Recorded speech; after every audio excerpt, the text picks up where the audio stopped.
Welcome back on this Monday morning. Dr. David Wickman with Breakaway TMS and Psychiatry is now joining us live from our remote studio. Dr. Wickman, good morning.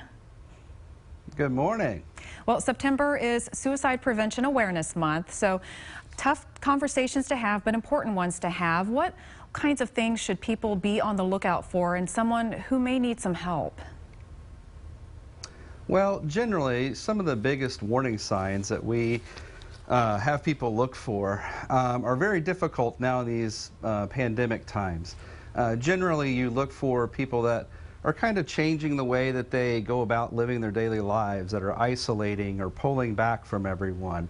But right now, during these pandemics, we're all doing that. And so the biggest thing is to make sure that you are reaching out and connecting with those people that are close to you and asking how they're doing, checking in on them, because we're not seeing some of the typical isolation pulling away signs or what we all should be doing right now. So it's more of the conversations have become a more important thing right now.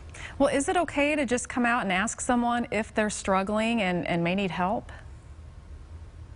Yeah, I mean, one of the things I always say is it's always usually the second or third question that you ask is where you'll actually get somewhere.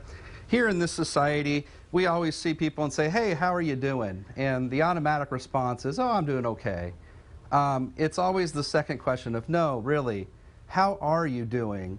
That'll actually get them talking. We're such an automatic society that it's usually, if you really want to see how somebody is, it's asking that second or third question of asking the one in passing and getting the automatic response, but then asking for that second question of, no, really, how are you doing? And that can do that.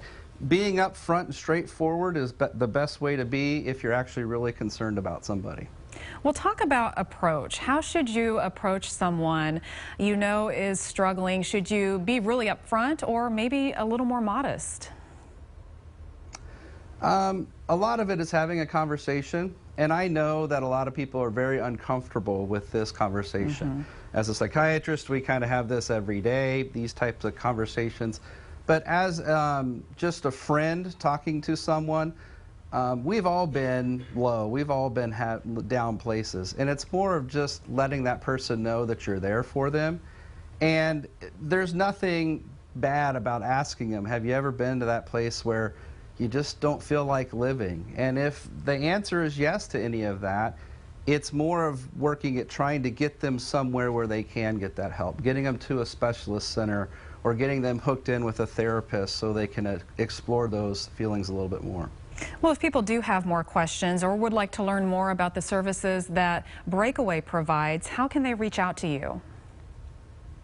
The easiest way is to go on the internet and look at our website, breakawaytms.com, and we'll have all the information on there about the services we offer. We do specialize in treatment-resistant depression, and we do use the latest technology of deep transcranial magnetic stimulation to treat depression.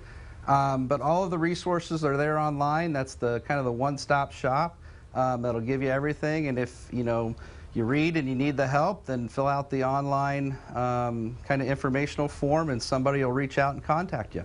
Okay, Dr. Wickman, important conversations for all of us to have. Thank you for being with us today.